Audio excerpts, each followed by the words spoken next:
આ ભાઈનું કામ મને એવું લાગે છે કે રૂટીન અહીંયા સુપરવિઝન કરવાનું પ્લસ અહીંયા કોઈ હોય તો એની પાસેથી તોડ પાણી કરવાનું આ કામ આ ભાઈનું હોઈ શકે. હા, મારો ફોનમાં બેટરી ડેડ થઈ ગઈ એટલે આ ભાઈ છે. અમારી ગાડી પહેલાં સામેની સાઈડ ઊભી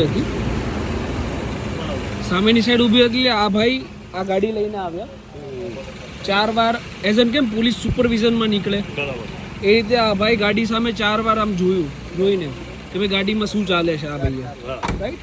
પછી આ ભાઈ ગાડી લઈને આગળ ગયા એટલે મને થોડું ડાઉટફુલ લાગ્યું કે આ ભાઈ પોલીસમાં હોઈ શકે નહીં, એટલે મેં ગાડી આગળથી યુટર્ન મારી. આ ભાઈ અહીંયા ઊભા રહ્યા હતા આ ભાઈ, એટલે મેં અહીંયા ગાડી ઊભી રાખી એટલે આ ભાઈ પાછા અહીંયા આવ્યા મારી ગાડીની પાસે. એટલે હું પાછળની સીટે બેઠો હતો, એ ભાઈને ખબર નથી હું ગાડીમાં હતો. એટલે આ ભાઈ પાસે જઈ અને વાત કરે છે એટલે એમને એવું કીધું કે હું PCR 65માંથી છું, બરાબર. આપણી પાસે રેકોર્ડિંગ છે બરાબર. તો PCR 65માંથી આ ભાઈ છે નહીં, આ ભાઈ પોલીસમાં પણ છે નહીં, ગાડીમાં નંબર પ્લેટ પણ નથી, ગાડીમાં દંડો રાખ્યો છે, આખા લુક મેન્ટેન રાખે છે પોલીસ જેવો, બરાબર. અને જ્યારે ઇન્ક્વાયરી કરી એટલે એણે મને એવું કીધું કે હું ગૌરક્ષકમાંથી કોઈ પ્રમુખ છું અને મારું કામ છે અહીંયા દેખરેખ રાખવાની. મેં તો તમને એવું કોઈ પરવાની આપ્યું હોય કોઈએ તો અમને જણાવો, એવી કોઈ પણ વસ્તુ છે નહીં. એટલે આ ભાઈનું કામ મને એવું લાગે છે કે રૂટીન અહીંયા સુપરવિઝન કરવાનું પ્લસ અહીંયા કોઈ હોય તો એની પાસેથી તોડ પાણી કરવાનું આ કામ આ ભાઈનું હોઈ શકે, બરાબર. એટલે આમણે જે ખોટી પોલીસની ઓળખાણ આપી, જે ગાડીમાં દંડો રાખ્યો છે, ગાડીમાં નંબર પ્લેટ નથી, એ અંતર્ગત આ ભાઈ ઉપર તમામ કાર્યવાહી થવી જોઈએ, આપણી એવી વિનંતી છે, બરાબર.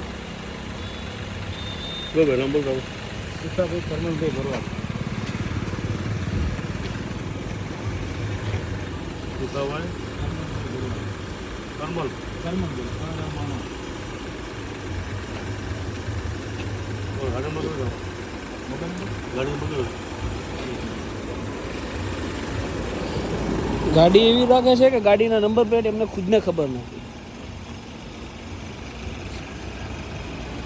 ગાડીની નંબર પ્લેટ સાચી છે કે ખોટી એ પણ તપાસ કરાવો.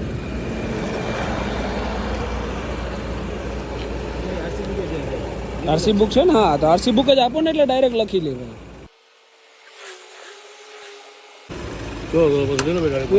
આમની ગાડી લઈ લેજો. પેલા તો આમનું છે ને હેલ્મેટ, આ નંબર પ્લેટ નથી એના પેલું ચલાણ બનાવજો.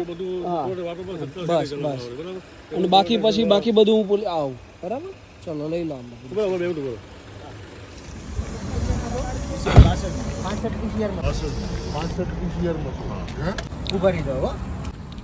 ગાડીમાં કેમ નંબર પ્લેટ નથી તમારો? હું ગૌરક્ષક પ્રમુખ છું, ગાડી નંબર નથી રાખતો. PCR 65 માં છું એમ કહો ને. તમે પોલીસમાં છો એવી ઓળખાણ આપી ને? PCR 65 હું થાય? PCR 65 નો મારો મિત્ર છે. હા હા, મિત્ર. એક મિનિટ હવે મારું સાચું ઓલું મેં ન કીધું તમને. તમે પોલીસની ઓળખાણ કેમ આપો છો? એટલે સાહેબ ડાયરેક્ટ પૂછ્યું એના હિસાબથી મેં કીધું તમને. ઓકે, તમારી ગાડીમાં નંબર પ્લેટ કેમ નથી? નંબર પ્લેટ સાહેબ હું ગૌરક્ષક પ્રમુખ છું એટલે નંબર પ્લેટ નથી રાખતો. એટલે તમે ગૌરક્ષક પ્રમુખ એટલે તમને લાયસન્સ મળે, નંબર પ્લેટ નહીં રાખવાનું? ના એવું નથી, મારે જોખમનું કામ હોય ને સાહેબ એના હિસાબથી. એટલે નંબર પ્લેટ નહીં રાખવાનું? જોખમનું કામ હોય એના હિસાબથી નથી રાખતો. તમે વોચ શું રાખો અહીંયા? તમારું કામ શું છે? મારું સાહેબ બાતમી મળે ને એટલે ગાયોને હાથે ગાડી નીકળતી એટલે તમારે ગાડીઓમાં જોવાનું કામ છે તમારું? હા, ગાડીઓ ગાયો ભરીને. આ કામ તમને કોણ આપે? સોપે કોણ આ કામ? હું બજરંગ સેનામાં ગૌરક્ષક પ્રમુખ. હા, બજરંગ સેના. સ્પોર્ટ શૂઝ પહેરીને તમે કામ શું કરો? પોલીસનું કામ કરો? ના સાહેબ હું ગૌરક્ષક પ્રમુખ છું ને. બરાબર. પોલીસમાં ઓળખાણ કેવી તમારી? હા, પોલીસમાં ઓળખાણ છે? પોલીસમાં બધાને ઓળખું છે. બધાને ઓળખો ને?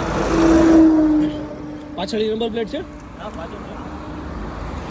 કે બી SSR નથી, MS ની છે ને? હા, એમ. દંડો કેમ રાખ્યો ગાડીમાં? સાહેબ ગૌરક્ષક પ્રમુખ છો, દંડો રાખવો પડે મારે. દંડો રાખવો પડે.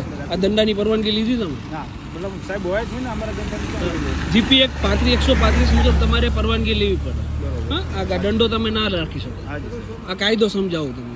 હા, 100 નંબર ડાયલ કરો અને ગમે ત્યારે વાહન ચાલકો આગળ મનમાની ના ચલાવો. નામ શું તમારું? મારી વાત સાંભળો સાહેબ. મને નામ શું તમારું? સુખાભાઈ કરમણભાઈ ભરવાડ. સુખાભાઈ ભરવાડ. હા, વાહન ચાલકો આગળ મનમાની ના ચલાવો. તમારે 4-wheel ગાડી ઊભી હતી ને? સાંભળો, આ 4-wheel ગાડી ઊભી હતી ને, તમે 3 વાર પાછળ ફરીને જોયું ગાડીમાં, રાઈટ? એટલે આ રસ્તા ઉપર ગાડીઓ જેટલી ઊભી હોય એનું સુપરવિઝન કરવાનું કામ તમારું નથી. સાહેબ મેં કીધું કોઈ ઓળખીતા ભાઈ છે એના હિસાબથી મેં જોયું છે. હા, એટલે તમારું કામ એ સુપરવિઝન કરવાનું નથી. હા, પોલીસનું કામ જે છે એ પોલીસને કરવા દો. તમે પોલીસમાં નથી. તમે લુક ભલે પોલીસ ના રાખતા હોય પણ પોલીસનું કામ નથી. હા, બસ બસ. અને આ નંબર પ્લેટ રાખો અને દંડા ગાડીમાંથી કાઢી નાખો, બરાબર? લાકડી તો મારી ગાડીમાં રહેશે જ સાહેબ. લાકડી તમારી ગાડી અડધી રાતે રખડતા હોય એટલે જોખમનું કામ. ચાલો. હવે પીસીઆર બોલાવો. આ લાકડી હું નહીં રાખું, બાકી બીજી લાકડી રાખીશ, બરોબર? લાકડી ગાડીમાં હોવી જ ના જોઈએ, આ એવું કહું લાકડી છું. રાખો, આ લાકડી હોવી જ ન જોઈએ, આખી ઓલી કોઈ પણ લાકડી ના હોવી જોઈએ. હું જીપી 135 મુજબ ફરિયાદ નોંધાઈ, હું સિરિયસલી કહું તમને, બરોબર છે. હું આ લાકડી ના હોવી આ જોઈએ. લાકડી નહીં રાખું, આ લાકડી નહીં લાકડી જ ના હોવી જોઈએ. અને તમારે લાકડી રાખવી હોય ને તો તમારે તમારું જે તે એરિયા પોલીસ સ્ટેશન હોય ને એમાં અરજી આપો કે તમારે કયા કારણોસર જોખમ છે, તમારે કયા કારણોસર જરૂર છે, એની પરવાનગી સાથે રાખો. મારી ગાડી ખોલો, એમાં લાકડી તમને નહીં દેખાય. તમારથી વધારે મને જોખમ છે કે નથી? તમને જો કે હું તમને ઓળખું. હા, હેલો,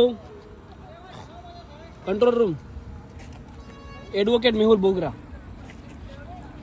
એડવોકેટ મેહુલ બોગરા બોલું. હું અત્યારે આઉટર રિંગ રોડ પર છું અને અહીંયા એક ભાઈ છે જે નંબર પ્લેટ વગરની એમની પાસે ગાડી છે અને ગાડીમાં દંડો રાખેલો છે. પીસીઆર ઓગણચાલીસ. હા હા, કડોદરા, એટલે સારોલી પોલીસ સ્ટેશન લાગશે. મારી સાહેબ જરૂર છે, એ હું તમને કહું. હું તમને પહેલા કહ્યું, મારે 20 રૂમો છે સાહેબ, આ બધી મારે જરૂર નથી, બરોબર? હા, મારી જે દ્રષ્ટિ છે ને એ બહુ દૂરદ્રષ્ટિ છે.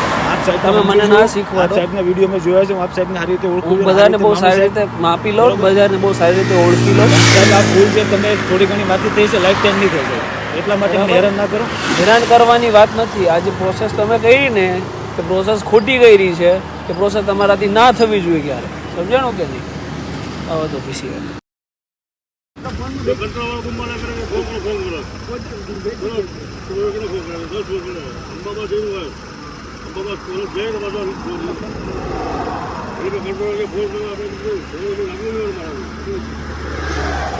Thank you.